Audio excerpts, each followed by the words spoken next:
It seemed odd that someone who liked to read about werewolf sex could accuse her of writing unrealistically. Well, I am writing a romantic comedy, so the characters are supposed to be a little broad. Ramona slapped at a housefly on her arm and missed. Think of Reese Witherspoon in Legally Blonde.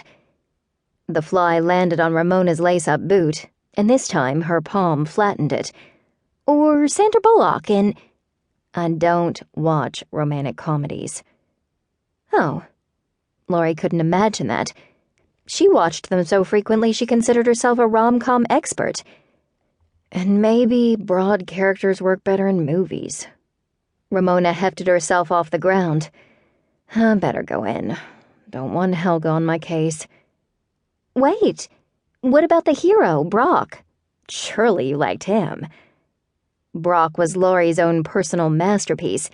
She got a little woozy just thinking about his crooked grin and superb kissing techniques. He was too perfect.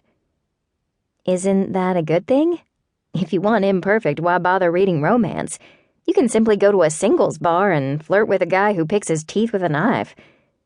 Brock was so perfect, he was unbelievable. Laurie disagreed. She wanted to defend Brock as if he were her own husband. And the conflict seemed manufactured and a little silly. But it's a romantic comedy. A certain amount of silliness is inevitable. Maybe, but to be honest, I had the most problems with Lily. Lily? Laurie inhaled sharply. What was wrong with her? She was too wimpy and eager to please. I like strong female protagonists. Laurie's cheeks felt hot and not from the sun. She'd based the character of Lily on herself. In fact, all of her main characters were loosely based on herself. Maybe she's just very girlish. Maybe. Ramona said a tad reluctantly. Anything else you want to know? No. I appreciate your honesty. Truly. I do. Actually, she cringed from the honesty, mostly because she desperately wanted to be a good writer. It was so magical to create characters and settings, all from her imagination. And Laurie had been working on her writing for 6 months. That was practically a lifetime for her. Her late grandmother used to say to her, "You have the attention span of a 2-year-old who's just gobbled a sugar cookie." That wasn't completely untrue, but that's because her grandmother had pressed activities on Laurie that she didn't much care for. Calligraphy, so tedious. Needlepoint, no thank you. Still, if she didn't get some validation for her writing soon, she might lose heart. Break over, Laurie returned to the library and went about her duties smiling at patrons, checking out books, and collecting fines.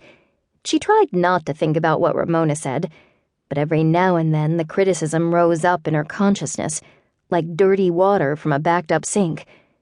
6 months ago, she'd stumbled across an article about a romance writer who made a fine living selling self-published novels over the internet. And to Laurie, it seemed like a missive from heaven. How many times had she watched a bad rom-com or read a novel and thought, "Good Lord, I could do better writing with the tip of my nose." Laurie was perfectly poised to be a romance writer. She devoured at least a dozen romance novels a month, particularly funny ones, and had seen practically every romantic comedy in existence, even the dispiriting ones like Fool's Gold. What was Kate Hudson thinking? And that awful one, where Patrick Dempsey dressed up as a bridesmaid. Did she know how to write novels? Frankly, no.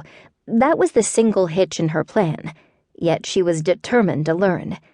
After reading the article, she immediately ordered Romance Writer's Phrasebook, and had been writing romance novels ever since. She believed she was improving every day and was particularly proud of the one she'd recently finished. That's why it bothered her so much that Ramona didn't like it. A young black woman with a prominent overbite and springy chocolate-colored hair came up to Laurie's desk. She asked if the library had Toni Morrison's latest. Laurie consulted her computer and said, "I'm sorry, I don't see any of his books in our system." He is a she. Oh, well, I'm sorry, but we don't have any of her books either.